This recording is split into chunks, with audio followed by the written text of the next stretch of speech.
முதல்ல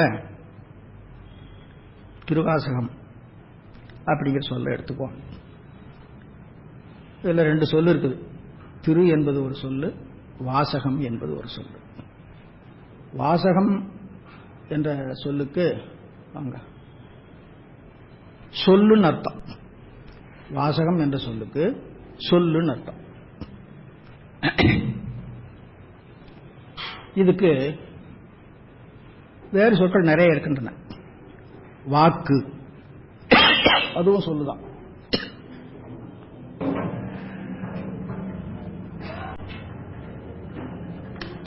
வார்த்தை அதுவும் சொல்லுதான். இந்த மூணு சொல்ல ஞாபகம் வச்சுங்க. வாக்கு, வாசகம், வார்த்தை, மூணுக்கும் சொல்லுன்னு தான் அர்த்தம். திருவாசகம் என்பதுல வாசகம் என்பது சொல்ல உணர்த்தல, நூலை உணர்த்துகிறது. வாசகம் என்ற சொல்லுக்கு நேரா நூல்னு அர்த்தம் கிடையாது. வாசகம் என்பதுக்கு சொல்லுன்னு அர்த்தம். அப்போ இங்க என்ன நடக்குது அப்படின்னு கேட்டா, சொல் என்பது சொற்களால் ஆகிய வாக்கியத்தை உணர்த்தி, அந்த வாக்கியங்களால் ஆகிய பாடலை உணர்த்தி, அந்த பாடல்களால் ஆகிய பதிகத்தை உணர்த்தி, அந்த பதிகங்களால் ஆகிய நூலை உணர்த்துகிறது. இப்ப இந்த வாசகம் என்ற சொல்லு நூலுக்கு வர வேணும்னு சொன்னா எத்தனை மடங்கு வேறு வேறு பொருள் உணர்த்தி கொண்டு வர வேணும்னு பாருங்க.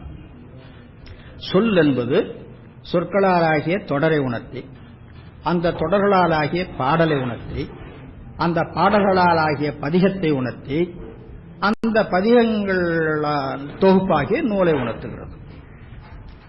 இப்படி வந்தா இதுக்கு ஆகு பெயர் அப்படின்னு தமிழ் இலக்கணம்லாம் சொல்றாருன்ட்டு கவலைப்படாதீங்க. சும்மா கொஞ்சமா சொல்றேன், அதிகமா சொல்ல வேண்டாம். இதுக்கு ஆகு பெயர் அப்படின்னு பேர். சரி, இப்ப திரு அப்படின்னு ஒன்று இருக்குது இல்லையா? இந்த திரு என்பதுக்கு என்ன அர்த்தம் அப்படின்னு கேட்டா, நம்ம சைவத்தை பொறுத்தவரையிலும் திரு என்பதற்கு சிவானந்தமாகிய பெருஞ்செல்வம் அப்படின்னு அர்த்தம். உலகத்துல திருனா சிறப்பு, மேன்மை. சும்மா திரு வையாவின் போட்டா எனக்கு கோபம் வந்துடும். உயர் திரு வையாவின் போட வேண்டாமா அப்படின்னு சொல்லி, நம்மகிட்ட உயரும் இருக்காது திருவும் இருக்காது. ஆனாலும் போடுற பொழுது உயர் திருன்னு போட்டாகணும், போடாவிட்டா கோபம் வந்துடும்.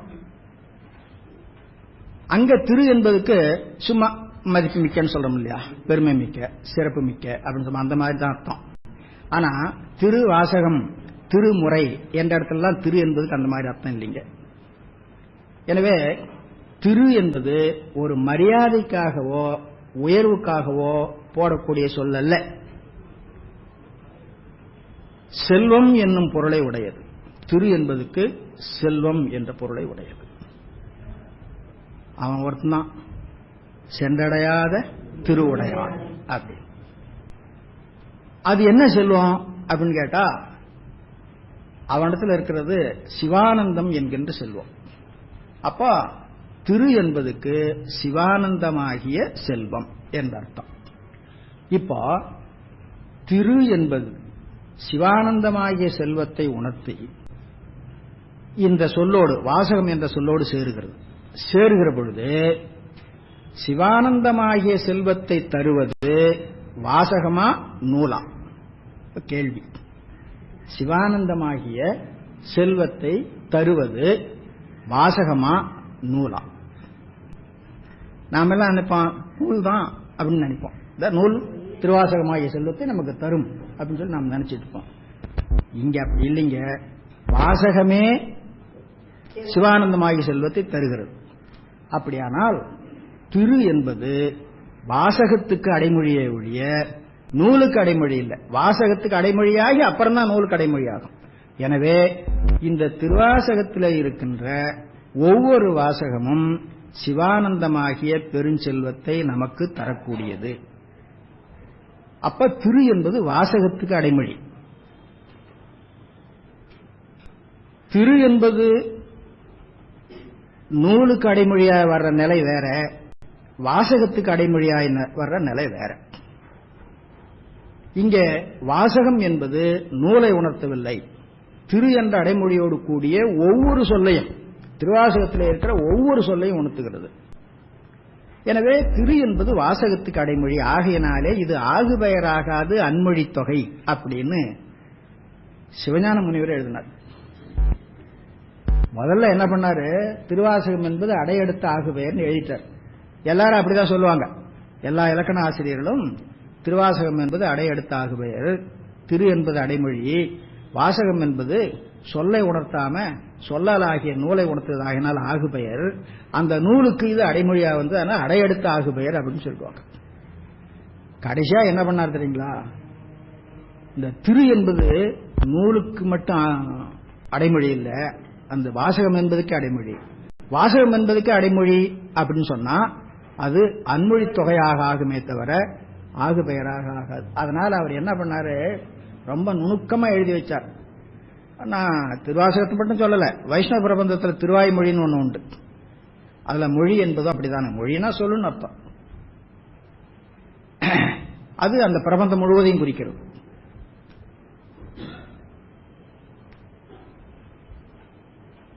அதனால திருவாசகம் திருவாய்மொழி என்பன உண்மையான் நோக்குவாருக்கு அன்மொழி தொகையாவதன்றி ஆகுபெயராகாமை அறிய அப்படின்னு எழுதார். அப்ப திருவாசகத்தை, அதாவது திருவாசகம் என்ற தொடரை, திரு என்ற அடைமொழி கூடிய வாசகம் என்ற சொல்லை பொதுவாய் நோக்குகிற நோக்கம் ஒண்ணு உண்டு, உண்மையால் நோக்குகிற நோக்கம் ஒண்ணு உண்டுன்னு ரெண்டு நோக்கம் நம்ம சிவஞான முனிவர் கொடுத்திருக்கிறார். பொதுவாய் நோக்குகின்ற நோக்கத்தில் அது ஆகுபெயர் என்று சொல்வார்கள், சிறப்பாய் நோக்குகின்ற நோக்கத்தில் அதான் உண்மையாய் நோக்குதல் அப்படிங்கிறது, அதுக்கு அன்மொழி தொகை அப்படின்னு சொல்லுவார்கள். அது ஆகுபெயரா இருந்தா நமக்கு என்ன, அன்மொழி தொகையா இருந்தா நமக்கு என்ன, என்னமோ திருவாசகம் நம்ம சிவாய வாழ்க நாதன் தாழ் வாழ்க. ஆனா அந்த இலக்கணத்துல தானுங்க வேண்டிய விசேஷங்கள்லாம் இருக்குது. அன்மொழி தொகையாக சொன்னால் இந்த நூலுடைய சிறப்பு மிகுகிறது. ஏன்னா ஒவ்வொரு சொல்லுக்கும் அந்த தன்மை இருக்கிறதுங்கிறது உணர்த்தப்படுகிறது. நூலுக்கு நீங்க அடைமொழி ஆக்கிட்டீங்கன்னா எத்தனையோ சொல்லால் இந்த நூல் ஆயிருக்குது, அதுல சொற்கள் தான் தரும், மற்ற சொற்கள் சும்மா வெறும் சொல் மாதிரி நிற்கும்.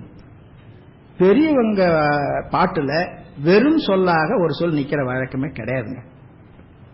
அதுலயும் சிறப்பா இந்த அனுபவ பிழம்பாக பாடிய இந்த திருவாசகத்துல தேவையில்லாத வெறும் சொல்லாக எந்த சொல்லும் நிக்கிறது இல்லை.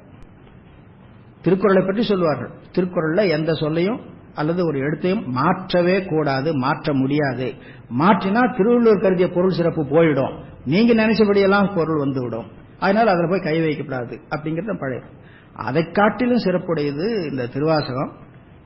எனவே இதுல எந்த சொல்லும் வெறும் சொல்லு இல்லை அப்படிங்கிறது நாம நினைவு வைத்துக் கொள்ள வேண்டும். அடுத்தபடியா இந்த வாக்கு வாக்குன்னு சொன்ன அது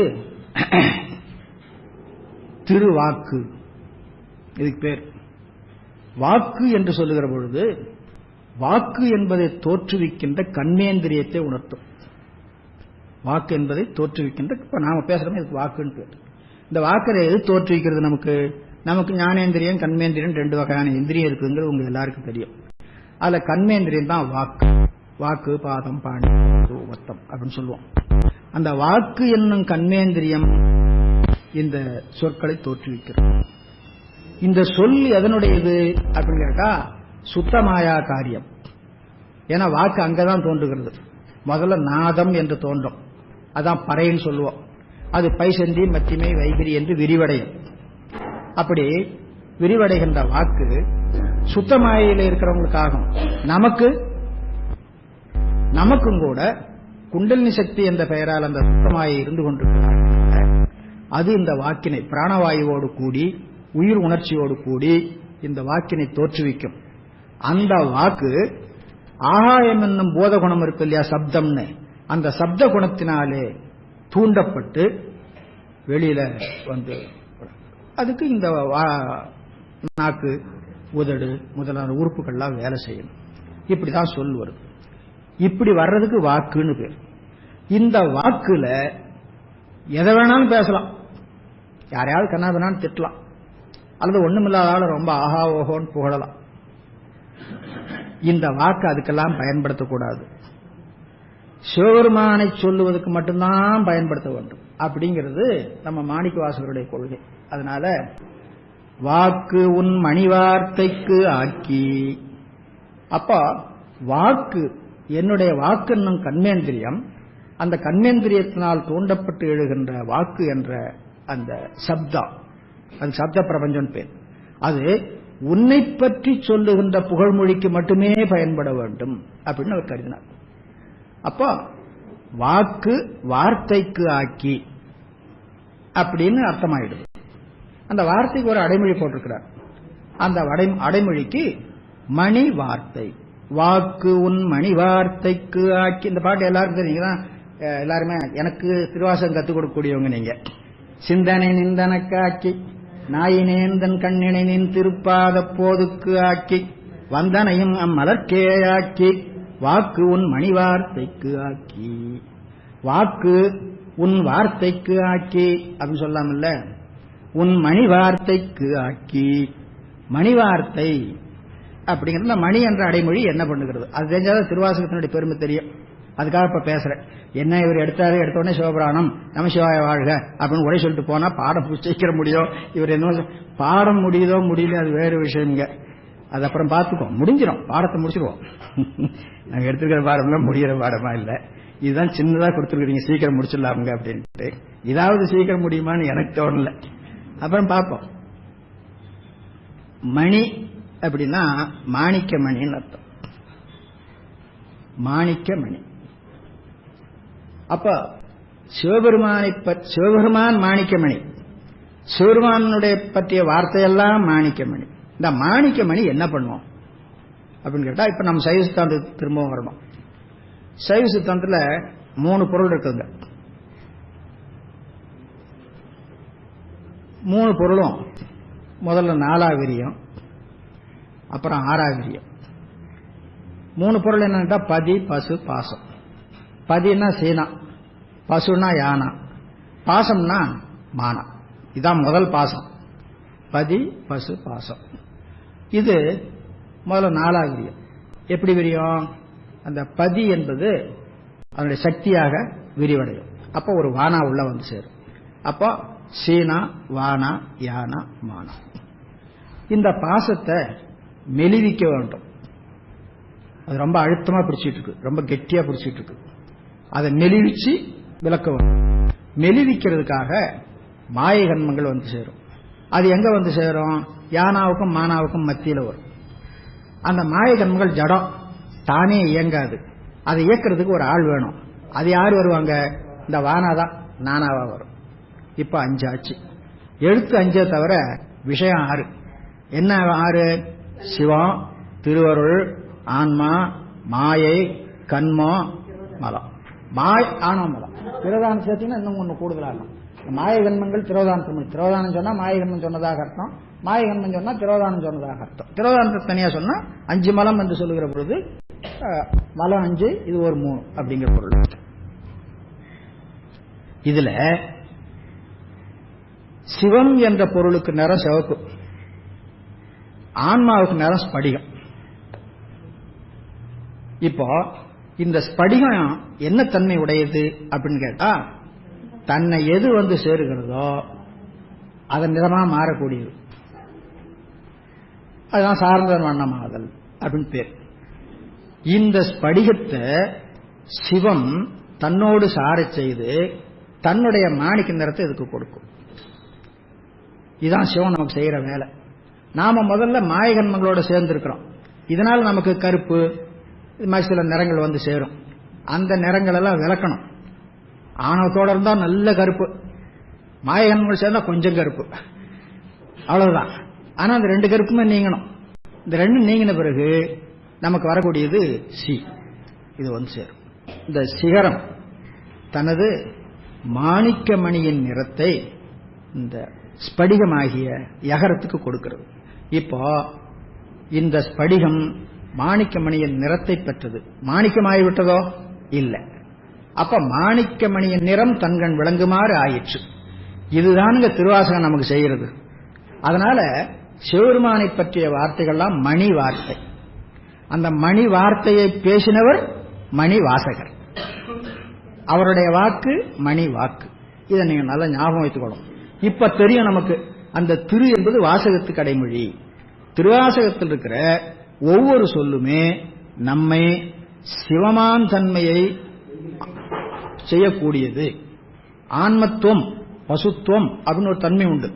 அந்த தன்மையை மாற்றி பதித்துவம், சிவத்துவம் என்ற தன்மையை கொடுக்கக்கூடியது. இத நாம் சொல்லல, மாணிக்கவாசகரே சொல்லி வச்சுக்க.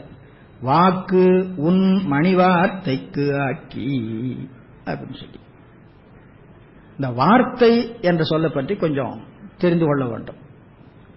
வார்த்தை என்ற சொல்லுக்கு சொல் அப்படின்னு அர்த்தம். ஆனா உண்மையில அதுக்கு என்ன அர்த்தம் அப்படின்னு கேட்டா, சுருக்கமா இருக்கக்கூடிய ஒரு விஷயத்தை கொஞ்சம் விரிவாக எடுத்து சொல்லுகின்ற சொல்லுக்கு தான் வார்த்தை அப்படின்னு பேர். வார்த்திகம், வார்த்திக பொழிப்பு அப்படின்னு சொல்றோம். சூத்திரத்தில் இருக்கிறது குறிப்பா இருக்கும். அந்த சூத்திரத்தில் குறிப்பா இருக்கிறத எடுத்து விளக்கி சொல்லுகிற பொழுது அதுக்கு வார்த்திகம். நம்ம தமிழ்ல பொழிப்புரை அப்படின்னு சொல்றோம்ல, அது போல சமஸ்கிருதத்துல வார்த்திகம் என்ற ஒரு உரை வகை உண்டு. சிவபெருமானுடைய வார்த்தை, வார்த்தை என்பது வரலாறு, நிகழ்ச்சிகள். சிவபெருமானை பற்றி பேசுற பொழுது அவனுடைய புகழ் செயல்களை எல்லாம் எடுத்து பேசுவோம். வார்த்தையும் பேசி, வார்த்தையும் பேசி, என்ன வார்த்தை என்ன வார்த்தை தனியா ஒரு பதிகம் பண்ணி வச்சிருக்கிறார், திருவார்த்தை. இதெல்லாம் இணைச்சு பார்க்கணும். வார்த்தையும் பேசி திருவார்த்தை. இந்த சிவபெருமானுடைய புகழ் இருக்குது, அவருடைய அடியார்களால தான் பாடப்படுகிறது. ஆனா அவர்களாலும் முழுவதும் பாடி முடிக்க முடியாது. முழுவதும் பாடி முடிக்க முடியாதுங்கிற விஷயத்தை இவர் எங்க கொண்டு வச்சிருக்காருன்னு கேட்டா, திருக்கோவையார்ல கொண்டு வச்சிருக்கிறார். திருக்கோவையார்ல, திருக்கோவையார் அப்படின்னு சொன்னா அது ஒரு அகப்பொருள் நூலுங்க. அகப்பொருள் நூல்னா அதுல ஒரு தலைமகன் ஒருத்தர் இருப்பான், தலைமகள் ஒருத்தி இருப்பா. இவங்க ரெண்டு பேரும் கணவன் மனைவியாக ஆக வேண்டியவங்க. அவங்கள பற்றிய வரலாற்றை சொல்லிக் கொண்டிருக்கும். முதல்ல ஒருத்தர் சந்திக்கிறது முதற்கொண்டு திருமணம் செய்து கொண்டு குடும்பம் நடத்துற வரையிலும் படிப்படியா நிகழ்கிற நிகழ்ச்சியை சொல்லிக் கொண்டு போகும். அதுக்கு கோவை அப்படின்னு பேரு. மாணிக்கவாசகர் அதை பாடியிருக்கிறார். அவருடைய நோக்கம் என்னன்னு கேட்டா, மாணிக்கவாசகர் திருக்கோவையாரை ஏன் பாடினாரு அப்படின்னா, உலகத்துல கணவனும் மனைவியுமாக குடும்பம் பண்றவங்க, கணவனும் மனைவிக்கும் துணையா இருக்கிறவங்க, அக்கம் பக்கத்தில் இருக்கிறவங்க எல்லாமே சிவபரம்பொருளிடத்து அன்புடையவராக இருக்க வேண்டும் அப்படிங்கிறது அவருக்கு நோக்கம். அந்த மாதிரி பாத்திரங்களை படிச்சு அந்த கோவையை அவர் பாடியிருக்கிறார். அதெல்லாம் ஞாபகம் வச்சுக்கணும்.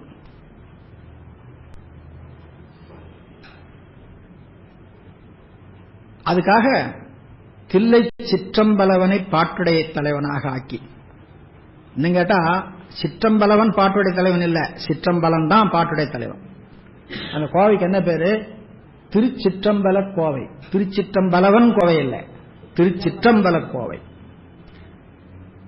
அந்த திருச்சிற்றம்பலத்தில் எழுந்தருளி இருக்கின்ற நடராஜ பெருமானை அந்த பிரபந்தத்துக்கு தலைவராக ஆக்கினார். நடராஜ பெருமானை பற்றிய புகழ்மொழிகள் ஒரு 2 வரி 1.5 வரி, சில பாட்டுகளை ஒரு சொல்லுல கூட நின்று போகுங்க. அதுதான் ஆகம நூற்பொருள். அது அறிவன் நூற்பொருள்னு சொல்லுவாங்க. மாணிக்கவாசகர் சிறந்த ஞான உடையவர்.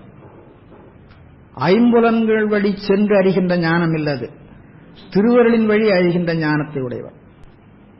செம்புலச் செல்வர் அப்படின்னு அவர் சொல்லுவாங்க. செம்புலம், புலம்னா அறிவுன்னு அர்த்தம். செம்புலம் செம்மைன்னா பிரிதன்றோடு கலப்பில்லாதது அப்படின்னு அர்த்தம். அப்போ பசுத்துவத்தோடு கலப்பில்லாத அறிவு, பாசத்துவத்தோடு கலப்பில்லாத அறிவு. எனவே பாசுஞானம் இல்லாம பசுஞானம் இல்லாம சிவஞானம் பெற்றவர் அவர். மணிவாசக பெருமான் அறிவால் சிவனே என்பது திண்ணம் அப்படின்னு சொல்லி திருவாவடுதுறை ஆதீனத்து ஒரு தேசிகர், சுவாமிநாத தேசிகர் பேர், அவர் இலக்கண கொத்துங்கிற ஒரு நூல்ல எழுதியிருக்கிறார். இந்த திருக்கோவையாருக்கு ரொம்ப பெரிய இடம் கொடுத்திருக்கிறார். தமிழ் இலக்கணத்துல, தமிழ் சொல் அமைப்புல எங்காவது உங்களுக்கு தடுமாற்றம் வரும் என்று சொன்னா, இலக்கண குறிப்புகள்ல தடுமாற்றம் வரும் சொன்னா, நான் ஒரு 3 இடம் சொல்றேன், அங்க போய் பாருங்க, உங்களுக்கு வழங்கும். அந்த 3 இடம் எதுன்னு கேட்டா தொல்காப்பியம் ஒண்ணு, திருக்குறள் ஒண்ணு, திருக்கோவை ஒண்ணு. பல்கால் பழகினும் தெரியா உளவேல் தொல்காப்பியம், குறள், திருக்குறள், கோவை மூன்றினும் முழங்கும் அப்படின்னு சொல்லி சொல்றார். திருக்கோவையாருக்கு அவ்வளவு பெரிய இடத்தை கொடுத்துருக்கார். மணிவாசக பெருமான் அறிவால் சிவனே என்பது திண்ணம். எனவே மனிதர்களுடைய வாக்கு இல்லை, இது சிவத்தினுடைய வாக்கு. ஐம்புலன் கையகந்து அறிவாய் அறியா செம்புலச் செல்வராயினர் ஆதலின் அவர் அறிவன் நூற்பொருளும் உலகு நூற்பொருளும் என்று இருபொருளும் முதலில் எடுத்துக்கொண்டார் திருக்கோவையார் அப்படின்ட்டு பேராசிரியர்ங்கிறவர் உரை எழுதுற பொழுது அதை சிறப்பித்துக் கூறார். அது அறிவன் நூற்பொருள் அப்படின்னா ஆகம நூற்பொருள் அர்த்தம். அறிவன் என்பது இறைவனுக்கு பேரு. அவனால் செய்யப்பட்ட ஆகமத்துக்கு அறிவன் நூல் அப்படின்னு பேர். அறிவன் நூல் என்று ஆகமத்தை சிவஞான சித்தியார் சொல்லி காட்டுகிறது. அறிவன் நூல் ஆகமம்தான் அப்படின்னு சொல்லி. ஆகமம்னா பிரமாணம் சொல்றாருல, காட்சி பிரமாணம், அனுமான பிரமாணம், ஆகம பிரமாணம் இல்ல. ஆகமம் என்பது என்னன்னு கேட்டா அறிவன் நூல் அப்படின்னு சொல்லி சொல்றாரு. ஆகையினால மாணிக்கவாசகர் திருக்கோவையார் பாடினார், அது அகப்பொருள் நூல் அப்படின்னா நாம் ஒன்றும் அதுல ஏன் இதை பாடினார் நினைக்க வேண்டாம். அது ஞான நூலாகத்தான் பாடியிருக்கிறார். அந்த நூல்ல பாடப்பட்ட பாத்திரங்கள் எல்லாம் ஞான நெறியிலே இயங்கக்கூடியவர்கள், தில்லை பெருமானிடத்துல அன்புடையவர்கள், அப்படிதான் பாடியிருக்கிறார். அதுல ஒரு சமயத்துல அந்த ஆண் கணவன் தனக்கு மனைவியாக வருகின்ற அந்த பெண்ணை பற்றி, பெண்ணினுடைய கண்ணை பற்றி பாடுறான், புகழ்ந்து பேசுறான். நாமெல்லாம் புகழ்ந்தா எப்படி புகழ்வோம்? எத்தனையோ பாட்டுகள் கேட்கறோம் இல்லை. அவர் சொன்னாரு, இந்த கண்ணு ரொம்ப அகலமான கண்ணு, கண்ணு அகலமா இருக்கணுங்க, அதான் விசாலாட்சி அப்படிங்கிறது. அச்சம்னா கண்ணு, விசாலாட்சி. எவ்வளவு அகலமா இருக்குதுன்னு கேட்டா, சிவபெருமானுக்கு என்னுடைய அன்பு எவ்வளவு அகலமோ அவ்வளவு அகலமா இருக்கு. இப்படி வர்ணிப்பீங்களா யாராவது? இந்த காலத்தில் இப்படி யாராவது பாட்டு பாடுவாங்களா? எத்தனை கவிஞர்கள் பாடுறாங்க.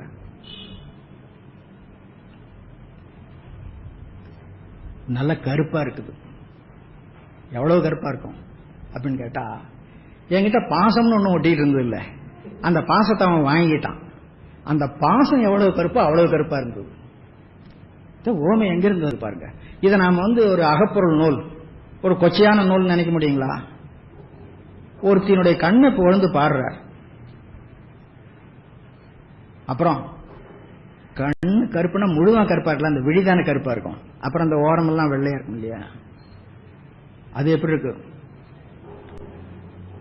தில்லை சிதம்பரம் எப்படி பிரகாசம் உடையதோ அதை போல பிரகாசமா இருக்கும். ஒண்ணு சிவபெருமானை பற்றி, சிவபெருமானத்தில் செலுத்துகிற அன்பை பற்றி இப்படியே தானுங்க ஓமை. இதெல்லாம் சொல்லிட்டு அப்புறம் கண்ணு கொஞ்சம் நீளமா இருக்கணும். இப்படி எவ்வளவு நீளம் அப்படின்னு கேட்டா, சிவபெருமானுடைய வார்த்தை சொன்னா எவ்வளவு நீளம் இருக்குமோ அவ்வளவு நீளம். இப்படி ஒரு பாட்டுங்க. அங்கதான் சொல்றாருங்க, சிவபெருமானுடைய வார்த்தை அளவுள் படாதது. ஈசற்கு யான் வைத்த அன்பின் அகன்று அவன் வாங்கிய என் பாசத்தின் காரென்று தில்லையின் ஒளி போன்று அப்படின்னு பாட்டு வந்தார். அவன் பேச திருவார்த்தையின் பெருநீளம் பெருங்கண்களே. சிவபெருமானுடைய திருவார்த்தை, அந்த திருவார்த்தை தான் இங்க திருவாசகத்தில் ஒரு பதிகமா உட்கார்ந்துட்டு இருக்கு. அந்த வார்த்தையை தான் நீராடுகிற பெண்கள் பேசினார்கள். வார்த்தையும் பேசி வளை சிலம்பா. உங்களுக்கு எல்லாருக்கும் தெரியும், திருவாசகத்தை பற்றி உங்ககிட்ட சொல்ல வேண்டியதில்லை. சொன்ன நான் தான் தப்பு பண்ணவன் ஆயிடுவேன். இந்த வார்த்தை தானுங்க இங்க இருக்குது, இந்த வாக்கு தான் இருக்குது. இந்த வார்த்தை இருக்குது எந்த பொருளை குறியாக கொண்டது அப்படின்னு ஒரு ஆராய்ச்சி. அதுக்கும் நம்ம மாணிக்கவாசகர் தான் சொல்லியிருக்கிறார். நாம் பேசுகின்ற பேச்சுக்கெல்லாம் பொருளாயிருப்போம் சிவபெருமான். எனவே அந்த பொருளைத்தான் இந்த வார்த்தை குறிப்பாக கொண்டது அப்படின்னு சொல்ற. பேசும் பொருளுக்கு இலக்கிதமாம் பேச்சிறந்த மாசின் மணியின் மணி வார்த்தை. பேச்சிறந்த ஒரு பொருளை பேசுகிறார், அதான் வேடிக்கை. சிவபெரும் பொருள் வாக்குக்கு எட்டாதது. அதை இவர் பேச முயலுகிறார். பேசும் பொருளுக்கு இலக்கிதமாம் பேச்சிறந்த மாசில் மணியின் மணிவார்த்தை. வாக்கு உன் மணிவார்த்தைக்காக்கின்னு சொன்னார்ல, சிவபெருமான் தான் மணி, அவனை மாசில் மணின்னு போட்டு அந்த சிவபெருமானை பற்றிய வார்த்தை ஆகினதுக்கு மணி வார்த்தைன்னு கேட்டு அதை பாடுகிறார் ஆகினால் இவருக்கு மணிவாசகர் அப்படின்னு பேர்.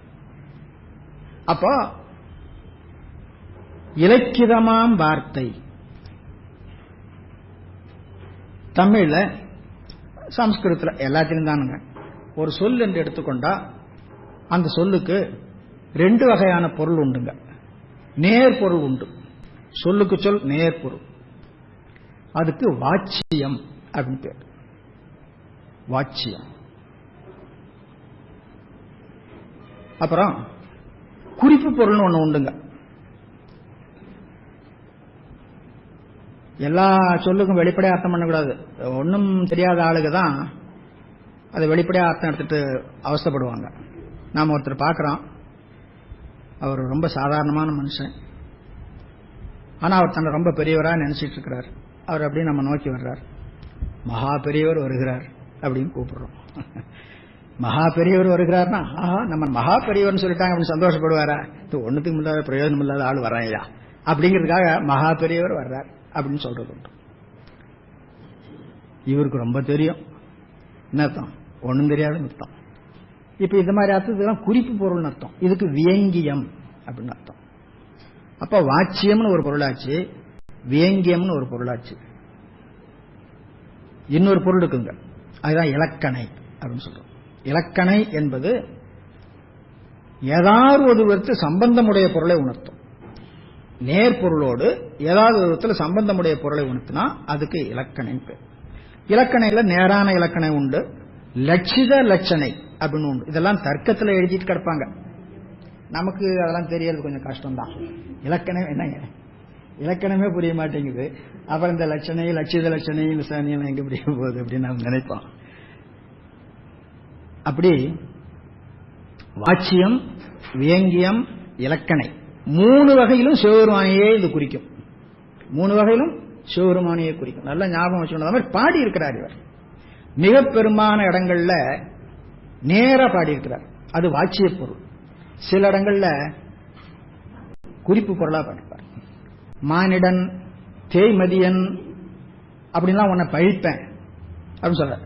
மானிடன் நீ ஒன்னும் கடவுள் இல்லை, கேவலம் தேவர்கள் கூட இல்லை, சாதாரண மனுஷன். மானிடன் என்பது அது பொருள் இல்லையே. மான் என்பது உமையை உணர்த்துகிறது, உமையம்மை இடப்பாகத்தை உடையவன். இப்ப இதுக்கு குறிப்பு பொருள். மானிடன் என்பதுக்கு நேர பொருள் என்ன, மனுஷன் அர்த்தம். ஆனா அந்த இடத்துல குறிப்பு பொருள் தேய்மதியன், அறிவு கேட்டவன் அப்படின்னு அர்த்தம். தேய்மதியன் அப்படின்னா அறிவு கொஞ்சம் கொஞ்சமா குறைஞ்சு போச்சுடா உனக்கு அப்படின்னு. ஆமா, பிழைச்சந்திரன் 15 கலையும் தேஞ்சு ஒரு கலையில போய் நின்னான், அவனை தான் எடுத்து மேல வச்சு, அது தேய்மதியன். இப்ப இந்த மாதிரி பாடுறவங்களாம் குறிப்பு பொருள். குறிப்பொருள் சிவபெருமானை உணர்த்துக்கிறது. இப்படி நேராகவும் சரி குறிப்பாகவும் சரி ஒன்றனோடு சம்பந்தப்பட்டும் சரி. அப்போ வாச்சிய பொருளாகவும் வேங்கிய பொருளாகவும் லட்சணை பொருளாகவும் லட்சணையிலும் லட்சித லட்சணை பொருளாகவும் இந்த நூல் இருக்கின்ற ஒவ்வொரு சொல்லும் சிவபெருமானையே உணர்த்துகிறது. அதனாலதான் இந்த நூலுக்கு பொருள் சொல்லுங்கன்னு கேட்ட பொழுது அவர் தில்லை சிற்றம்பலவனை காட்டி இதுதான் பொருள்னு சொல்லிட்டு போயிட்டார். இதை சிவப்பராஜ சுவாமிகள் 4 நான்மணி மாலையில பாடுறார். மதுரா வாசகமே வாசகம். வாசகம் வாசகம்னா நீங்க பேசுறது நான் பேசுறதெல்லாம் வாசகம் இல்ல, மாணிக்க வாசகர் சொன்ன வாசகம் தான் வாசகம். பாட்டு பாட்டுன்னா இவர் பாடுற பாட்டு தான் பாட்டு. மாணிக்க வாசகர் சொன்ன வாசகம் தான் வாசகம், மாணிக்க வாசகர் பாடிய பாட்டு தான் பாட்டு. அந்த பாட்டை பற்றி அப்புறம் சொல்றேன். இதெல்லாம் தெரிஞ்சுட்டு தான் உள்ள நுழையணுங்க.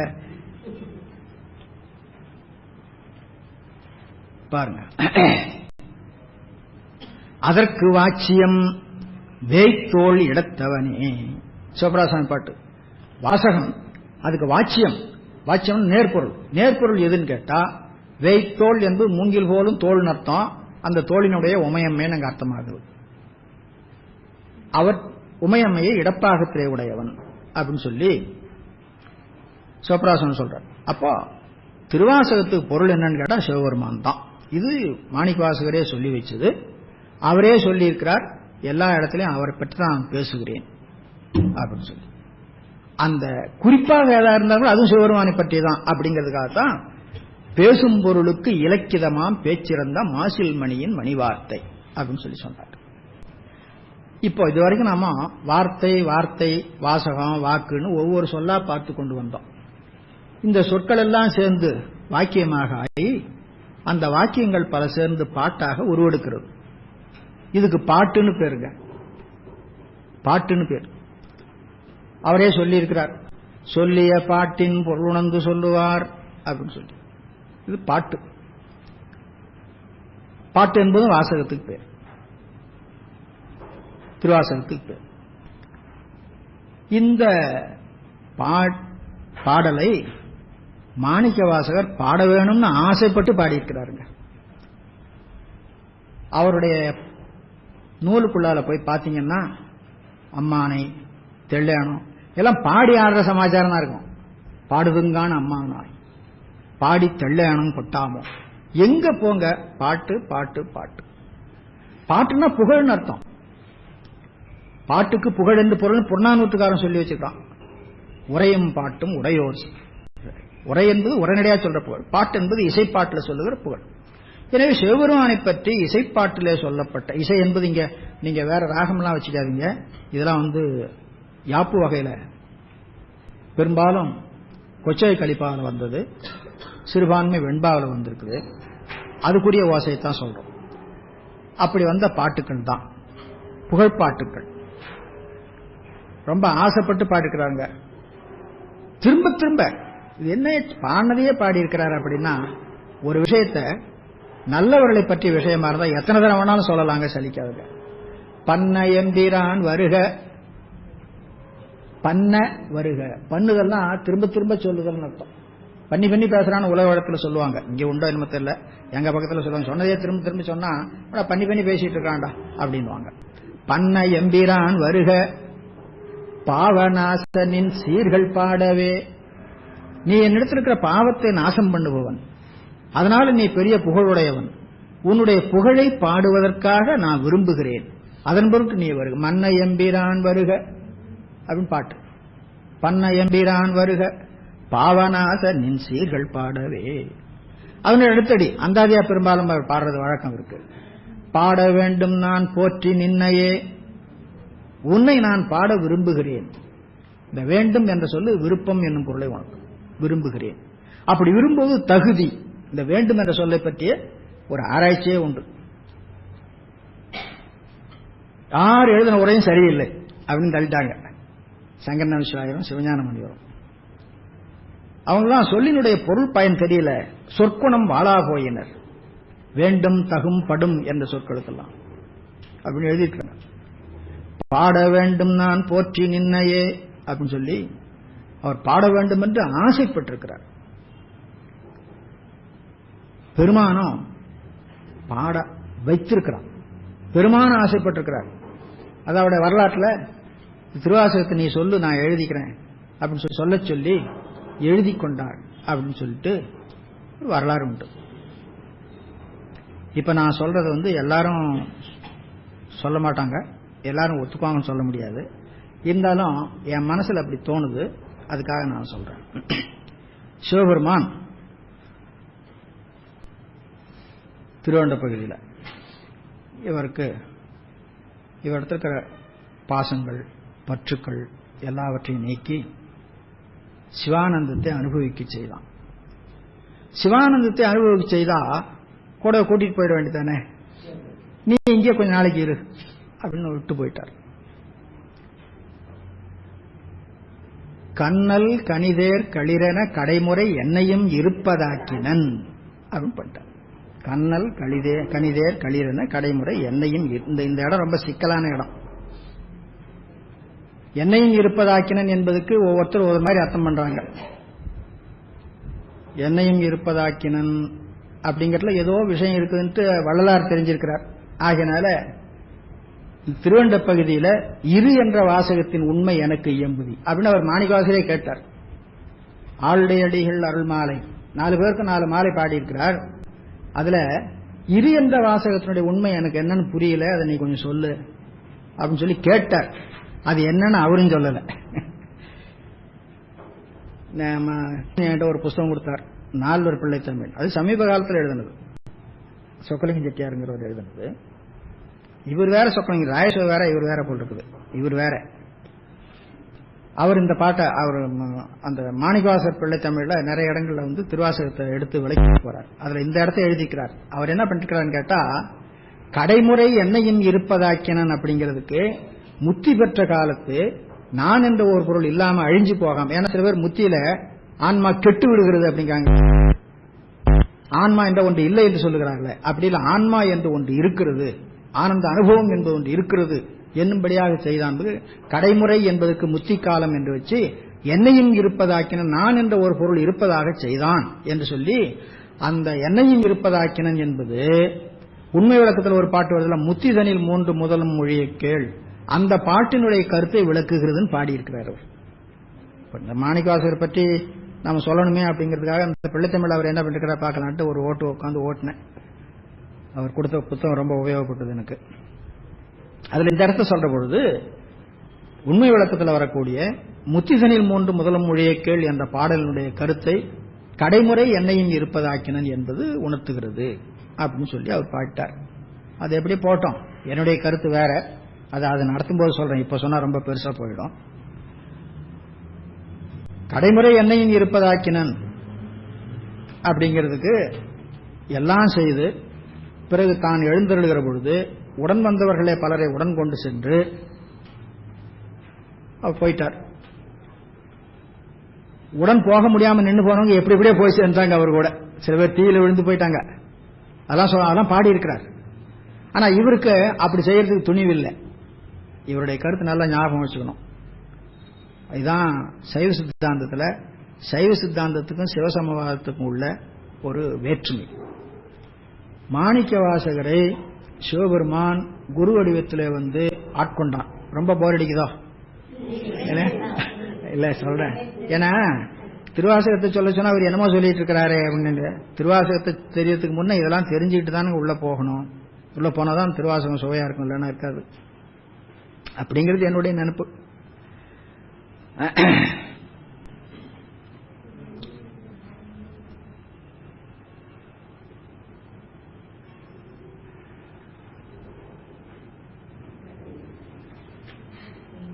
கடைமுறை என்னையும் இருப்பதாக்கினன்.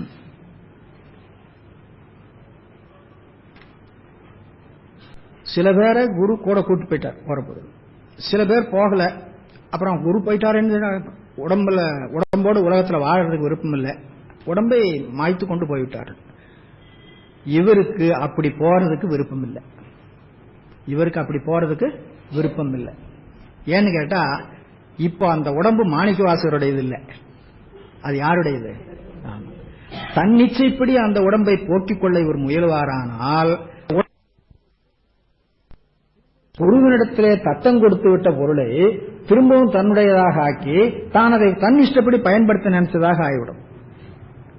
சிவசமவாதி சொல்லுவான், முத்தியிலும் கூட ஆன்மா சுதந்திரம் உடையது அப்படின்னு. ஆனா சைவ சித்தாந்திக்கு முத்தியில ஆன்மா சுதந்திரம் உடையதில்லை. சுதந்திரம் உடையதில்லையாக பெருமானிடத்தில் தத்தம் கொடுத்து விட்ட பிறகு அன்றே என்ற ஆவியும் உடலும் உடைமையெல்லாமும் குன்றே அணையா என்னை ஆட்கொண்ட போதே கொண்டிலையோ அந்த பாட்டில் முழுவதும் முடிச்சிட்டார். திரும்ப வந்து ஆவியை பற்றியோ உடம்பை பற்றியோ இவருக்கு அதிகாரம் கிடையாது, சுதந்திரம் கிடையாது. திருவிழார் பணத்தில் நல்லா அழகா பாடியிருக்கிறாங்க. வஞ்சவினை கொள்கலனாம் உடலை தீவாய் மடுக்கிலேன் வரையுருண்டு மாய்ப்பேன் அல்லேன் நஞ்சொழுகு வாழாலும் குறைப்பேன் அல்லேன் நாதனே அதுவும் எனது உடைமை என்றே அஞ்சினேன். நீ போயிட்ட, நீ போன பிறகு நான் இங்க இருக்க முடியுமா? இருக்கக்கூடாது. அப்ப இந்த உடம்பை நான் மாய்த்து கொண்டாதானே இதை விட்டு நான் வெளியே வர முடியும். எப்படி மாய்க்கலாம்? விஷம் குடிச்சு மாய்ச்சிக்கலாம், கடல்ல விடலாம், தீயில விடலாம், மலையில ஏறி கீழே உருண்டு விடலாம், எப்படியா பண்ணலாம். ஆனா நான் இவ்வளவும் செய்யல. ஏன் செய்யல தெரியுமா? வலிக்குமேங்கிறதுக்காக இல்ல, வலிக்குமேங்கிறதுக்காக நான் அப்படி நினைக்கல. அது உன்னுடைய உடைமை ஆயிற்று, நான் எப்படி அதை அப்படி செய்யறது? அதுவும் நின் உடைமை என்றே அஞ்சினேன். இந்த உடம்பு உனக்கு உடைமை, அந்த உடம்பை நானா பார்த்து ஏதாவது ஒரு விதத்துல என்னை விட்டு போக்கிக் கொள்ளலாம் என்று சொன்னா அது நியாயம் இல்லையே. ஒருவருக்கு தத்தம் செய்து கொடுத்து விட்ட பிறகு என்ன காரணமானாலும் சரி அது திரும்ப வாங்கக்கூடாது. இந்த உணர்வு நமக்கு குறையாம இருக்க வேணும் என்பதற்காக தினந்தோறும் பூஜையில கடைசியில சொல்லுவோம், பூஜை பண்றவனும் நீதான், பூஜையை ஏற்றுக்கொள்ளுவனும் நீதான், பூஜை பலனும் உனக்கு தான் அப்படின்னு சொல்லி கொடுத்துருவோம். அதுக்கு தனியாவே ஒரு ஸ்லோகம் இருக்கிறது. அந்த ஸ்லோகம் சொல்லி தினம் தினம் சாமிகிட்ட நாம என்ன பண்றோம், ஜப நிவேதனம் பண்றோம், ஜப கண்ம நிவேதனம் பண்ணிடுறோம். அது எதுக்காக பண்றோம்னு கேட்டா, தீட்சை வாங்கின பொழுது நம்ம சத்தம் கொடுத்தோம் இல்ல, அது மறந்துடக்கூடாதுங்கிறதுக்காக தினமும் பண்றோம். அப்படி பண்ற பொழுது நமக்குன்னு ஒண்ணு இல்லைங்கிற ஒரு உணர்வு வருது. அந்த நிலையை மனசுல வச்சுட்டு என்ன பண்றாரு மாணிக்கவாசகர், மற்றவங்க மாதிரி உடம்பை மாய்த்து கொண்டு பெருமானிடத்தில் போக விரும்பல. அவர் என்ன குறிப்பு சொல்றாரோ அதன்படியே இருப்போம்.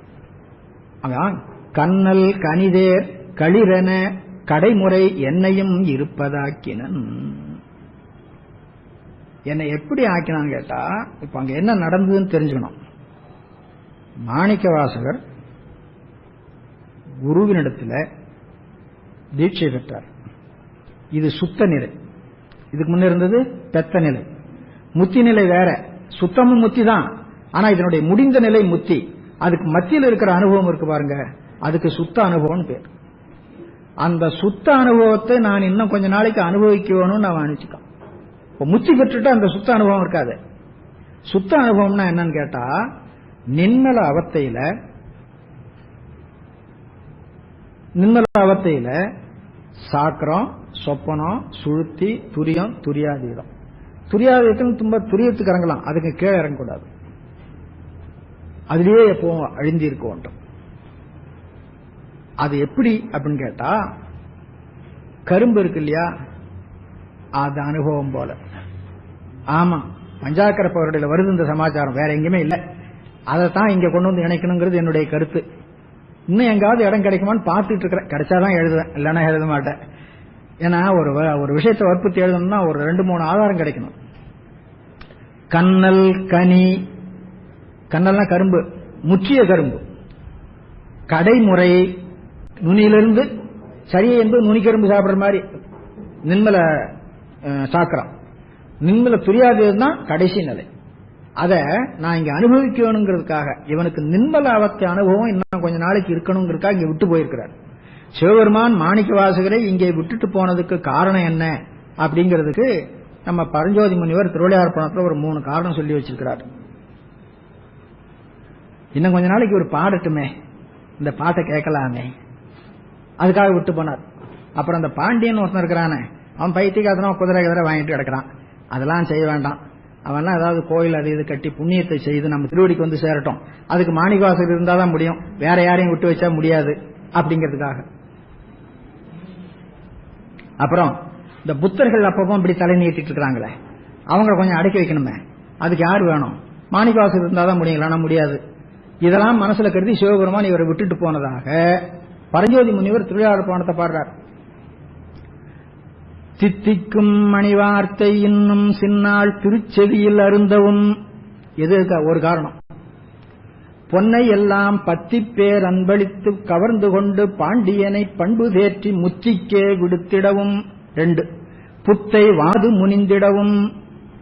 3வது காரணம், திரு உள்ள முன்னம் எய்தி, உள்ளத்திலே கருத்து கொண்டு எத்தி ஏமாத்தி தொண்டரை கருமம் சிறிது உண்டு, நீ செய்ய வேண்டிய வேலை கொஞ்சம் இருக்குது, இருத்தி கொஞ்ச நாளைக்கு இங்கே இரு, அப்புறம் என் கூட வரலாம், இப்படியே விட்டுட்டு போனார்னு திருவிளையார்பணத்தில் பாடி வச்சிருக்காங்க. அதுவும் கூட அந்த தித்திக்கும் மணிவார்த்தை இன்னும் சின்னாள் திருச்செவியில் அருந்தவும். எப்படி அருந்த முடியும்? மாணிக்கவாசகருக்கு நின்மல அவத்தை அனுபவம் வரணும். அந்த நின்மல அவத்தை அனுபவம் வர்ற பொழுது அதை அவர் பாட முடியும்.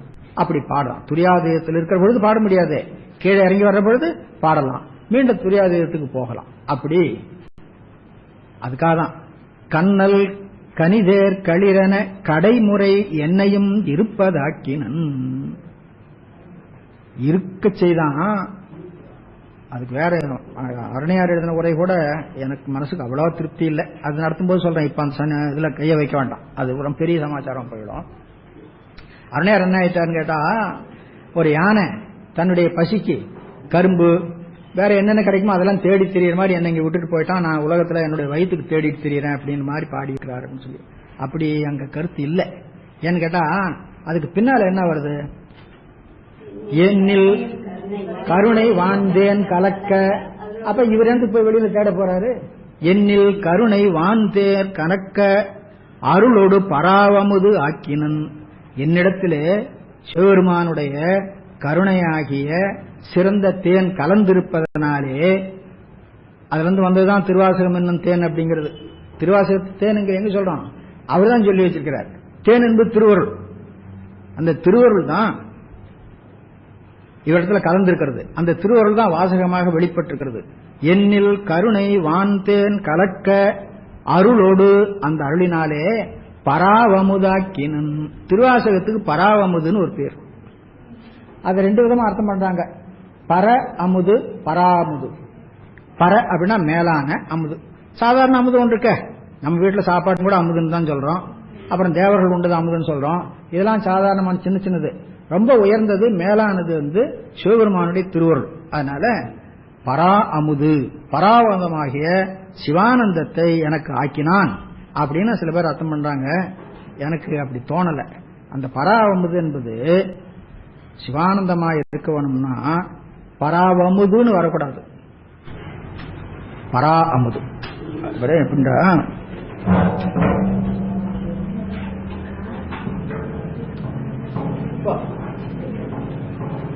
பர அமுது, இது ஒரு ஆனா, இது ஒரு ஆனா. இந்த ரெண்டு ஆனா சேர்ந்தா ஒரு ஆனா. இது வடமொழி சந்தி, தீர்க்க சந்தி பேரு. அப்ப பராமுது பரான்னு போட்டு அப்புறம் அமுது வராது. அது ஒரு இவனா போட்டு பராவமுதுன்னு பண்ண முடியாது. அப்போ பராவமுது இப்படிதான் பாடம். இது என்ன பண்றாங்க, பர அமுதுன்னு பிரிக்கிறாங்க. பராமுதுன்னு பிரித்தா பராமுது அப்படிதான் வரும். வேணும்னா ஒரு ஆனா வரலாம். இந்த ஆனாவுக்கு பிற்காலத்துல விதி கிடையாது, அதாவது நன்னூல்ல விதி கிடையாது, தொல்காப்பியத்துல விதி உண்டுங்க. இராப்பகல் அப்படின்னா ராவணா போட்டு மற்ற ஒரு ஆனா போடுவாங்க. இராக்காக்கை ராவணா போட்டு மற்ற ஒரு ஆனா போடுவாங்க. அந்த மாதிரி பராமுது இப்படி வேணா பண்ணலாம். இதையே நீங்க என்ன பண்ணுங்க, இந்த பராவமுதுல பராவு அமுது. பராவுதல் அப்படின்னா முன்னிலையிலே புகழ்தல் அப்படின்னு அர்த்தம். பராவுதல் என்பதற்கு முன்னிலையிலே புகழ்தல் அப்படின்னு அர்த்தம். பரவலும் புகழ்ச்சியும் முன்னிலை புகழ்தல் அப்படிங்கிற சூத்திரம். அதனால இறைவனை பராவுகின்ற அமுதை ஆக்கினான். யார் ஆக்கினது? சிவபெருமான் ஆக்கினான். அதுக்காக தான் இங்க விட்டு போனான். அப்ப எனக்கு நின்மல அவத்தை அனுபவம் வர வேண்டும். அந்த அனுபவம் காரணமாக நான் சிவபெருமானை புகழ்ந்து பாட வேண்டும். அந்த புகழ்ந்து பாடுகின்ற அமுதம் மக்களுக்கு உதவ வேண்டும் அப்படிங்கிறதுதான் இந்த அமுதத்தை கொடுப்பதற்கு அவன் ஒரு வேலை செய்தான். அவனுடைய கருணையாகிய சிறந்த தேனை என்னுடைய உயிர் உணர்விலே கலக்க செய்தான். கருணை வான்தேன் கலக்க அருளோடு பராவமுது ஆக்கினன். எனவே இது வந்து என்னுடைய உரைதான். எனக்கு இப்படிதான் இந்த இடத்துல உரை சொல்லணும்னு தோணுது. மற்றவங்க யாரும் அப்படி போகல. இதை வந்து நிர்மலாவத்தை அனுபவத்தில் சொல்ல வேண்டும் அப்படிங்கிறது அந்த கரும்பு ஓமானத்தில் வருது. அந்த கரும்பு ஓமானம் பஞ்சாக்கரப்பவருடைய வருது. அந்த பஞ்சாக்கரப்பவருடையும் இதையும் இணைச்சு இந்த திருவாசகத்தை இணைச்சு இந்த பகுதிக்கு பொருள் சொல்ல வேண்டும் என்பது என்னுடைய கருத்து. அதன்படிதான் நான் பேசுறவங்க கிட்ட பேசிட்டு இருக்கிறேன். இன்னும் கொஞ்சம் தெளிஞ்சு எழுதணும், அதுக்குள்ளால அதை எழுதக்கூடாது. இது திருவாசகத்தை பற்றிய செய்தி.